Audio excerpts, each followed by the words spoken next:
Guys, তোমরা সবাই কেমন আছো? আমিও খুব ভালো আছি। তো আজকে একটা নতুন ব্লগ নিয়ে এসে গেলাম তোমাদের সাথে। আর আজকে কি বানাবো আমি আজকে ধৃতির জন্য হেয়ার অয়েল বানাবো, আর সেটা আমি ঘরেই বানাই।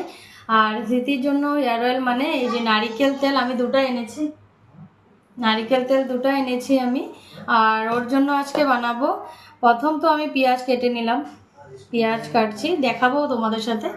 আবার প্রথমে আমি পেঁয়াজটা কেটে নিলাম, দেখো। আর এখানে ছিল অনেকগুলোই কারি পাতা এখানে। আর তারপর আমি একটু নিয়ে নিলাম আদা। আর আদাটা কেন নিয়েছি সেটাও আমি তোমাদেরকে বলবো। আর দেখো, এখানে আমি মেথি নিয়েছি, এখানে কালো জিরে নিয়েছি। আর আদাটা কেন নিয়েছি, কারণ কি আমার মেয়ের অনেকটাই খুশকি আছে মাথাতে। আর আমি শুনেছি আদাটা যদি দেওয়া হয় অনেকটাই ভালো হয়, অল্প, বেশি না। আর তার জন্য আমি বানানো এখন রেডি করব। আর আমি অনেক দিন ধরেই চেষ্টা করছি যে কবে থেকে বানাবো, আর সময়ের জন্য হচ্ছিল না। তাই আজকে বানাবোই, আজকে যেমনি হোক আজকে বানাবো আমার ধৃতির জন্য।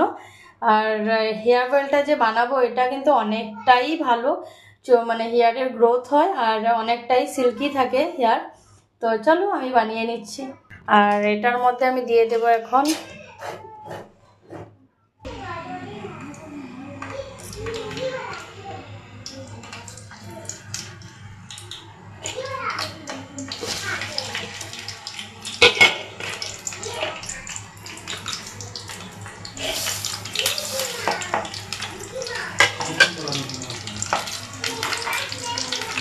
আর দেখতেই পাচ্ছ আমার মেয়ের জন্য এটা, কারণ বানানোই হচ্ছে আমার, ওর হেয়ারটা অনেক কম পাতলা, তার জন্য এটা বানানো হচ্ছে ধৃতির জন্য।